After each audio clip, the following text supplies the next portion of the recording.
Entonces, vamos a estudiar este tipo de movimientos que se conoce como tiro oblicuo. Lo que estuvimos estudiando son tiros oblicuos. Galileo, ven que fueron las personas que estudió esto de una forma distinta a los demás, porque ven que acá dice Galileo, ¿no? Dice, se ha observado que las armas arrojadas o proyectiles describen una línea en cierto modo curva. Sin embargo, nadie notó que esa curva era una parábola. Galileo fue más allá porque no solamente dice que es una parábola, sino que nos va a explicar cómo obtener esa parábola y cómo estudiar el movimiento. Esto es lo que propone Galileo en el libro. Dice, bueno, imagínate un móvil que es lanzado sobre un plano horizontal.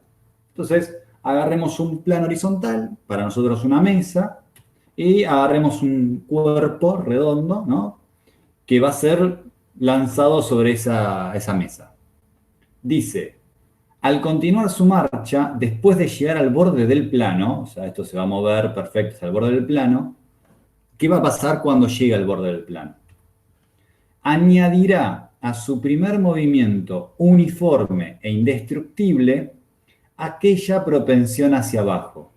De ahí surgirá un movimiento compuesto del uniforme horizontal y del naturalmente acelerado hacia abajo. Es un poeta, Galileo, me encanta cómo dice esto, ¿no? Al movimiento que ya venía de la mesa, ese movimiento horizontal, uniforme e indestructible, o sea que a velocidad constante. ¿Qué quiere decir con indestructible, Galileo? Quiere decir que si nada lo detiene y si el plano fuese infinito, la pelota se seguiría moviendo de forma infinita. Me encanta como dice que va a agregarle su propensión de ir hacia abajo, ¿no? Como diciendo, bueno, es un cuerpo que tiene masa, esto con palabras actuales, ¿no? Es un cuerpo que tiene masa y que es atraído por la Tierra. Entonces tiene esta propensión a seguir hacia el centro de la Tierra. Y Galileo acá ya hablaba de un movimiento compuesto, horizontal uniforme y naturalmente acelerado hacia abajo.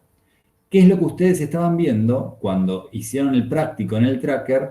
Que teníamos en el eje X un movimiento rectilíneo uniforme y en el eje Y un movimiento rectilíneo uniformemente variado, con una aceleración, que es el mismo movimiento cuando estudiábamos una caída libre, porque la aceleración era la aceleración de la gravedad.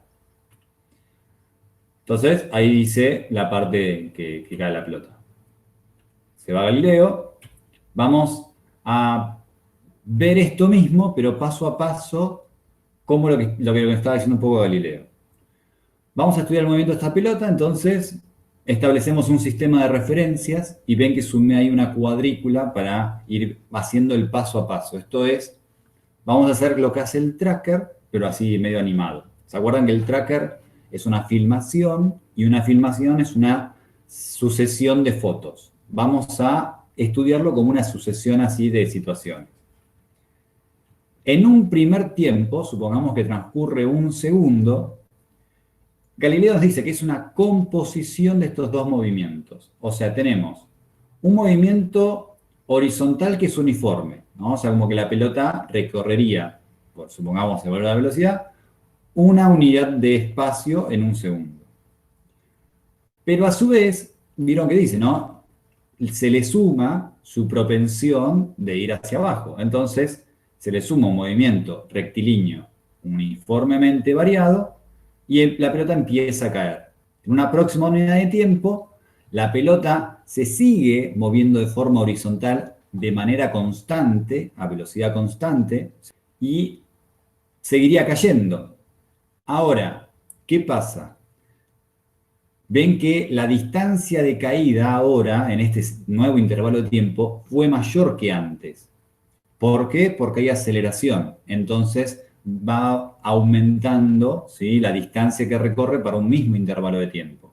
En el eje horizontal, siempre que transcurra una unidad de tiempo, va a recorrer la misma distancia, pero en el eje vertical, no. Cada vez va a recorrer una distancia mayor porque se está acelerando. Va adquiriendo una mayor velocidad. Ahora, si se fijan, la pelota le falta muy poco para llegar al piso, ¿no? Entonces, por ahí, en un 0,1 segundo, nada más, antes pasábamos de a un segundo. Ahora, en 0,1 segundo nada más, por ahí la pelota ya llegó al piso.